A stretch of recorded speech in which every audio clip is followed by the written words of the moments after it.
Hello friends, কড়াই দিয়ে দিছি। আর এই দেখো ব্রেড, আর এটা হচ্ছে গুঁড়ো দুধ।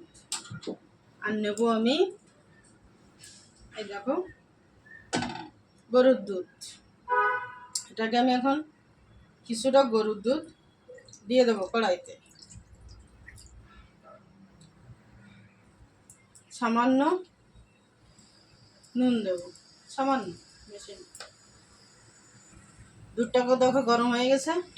এবার আমি এই সাদা ব্রেডগুলো দিয়ে দেবো দুধের ভিতরে।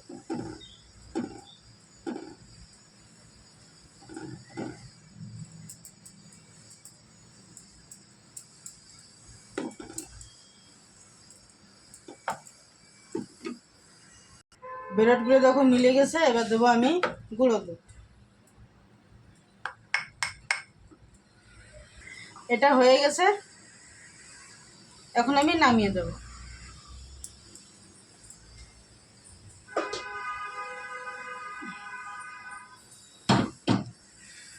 এবার আমি চিনির শিরা বানাবো। চিনির শিরা বানাতেই 1 বাটি চিনি শিরা বানাবো। এটা আমি পাংখার নিচে ঠান্ডা করছি। ঠান্ডা করে এটাকে আমি মেখে নেব। হালকা ময়দা দিয়ে নেবো। এই দেখো, ময়দা না দিলে এটা একটু নরম হয়ে যায়। হালকা আমি তেল দিয়ে নিচ্ছি। দেখো কি সুন্দর হয়ে গেছে পুরো। এখন আমি ওটা বানাবো। এতে সামান্য কর্নফ্লাওয়ার দিয়ে দিচ্ছে, সামান্য কর্নফ্লাওয়ার।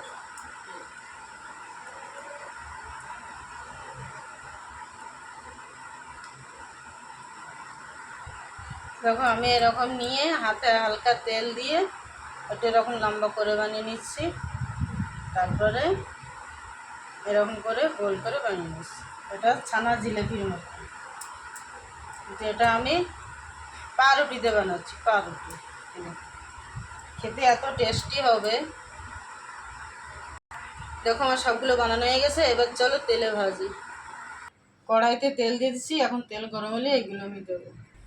তেল গরম হয়ে গেছে, এখন আমি কড়াইতে দিয়ে দিচ্ছি।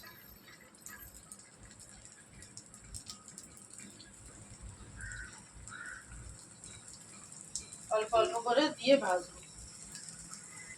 দেখো লাল লাল হয়ে গেছে, এরকমই লাল লাল হবে। এটা কিন্তু আমি পাউরুটি দিয়ে বানাচ্ছি। খেতেও কিন্তু খুব সুন্দর টেস্ট, সুস্বাদু খেতে।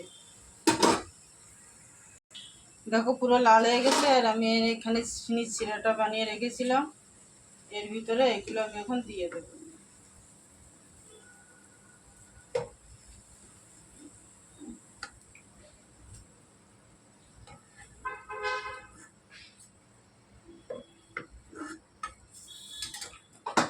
এরকম চিনির শিরার ভিতরে দিয়েছি এটা। এটা এখন এরকম ভাজবো। বাকিগুলো আমি বানিয়ে নিই। দেখো আমি পাউরুটি দিয়ে ছানার জিলেপি বানিয়েছি। ইউটিউবে দেখলে সাবস্ক্রাইব ফলো করো, ফেসবুকে দেখলে ফলো করো, শেয়ার করো। বাই। খেতে এত টেস্টি হয়েছে। আর এখন গরম বলে খাচ্ছি না, ঠান্ডা হয় না, তারপরে খাবো।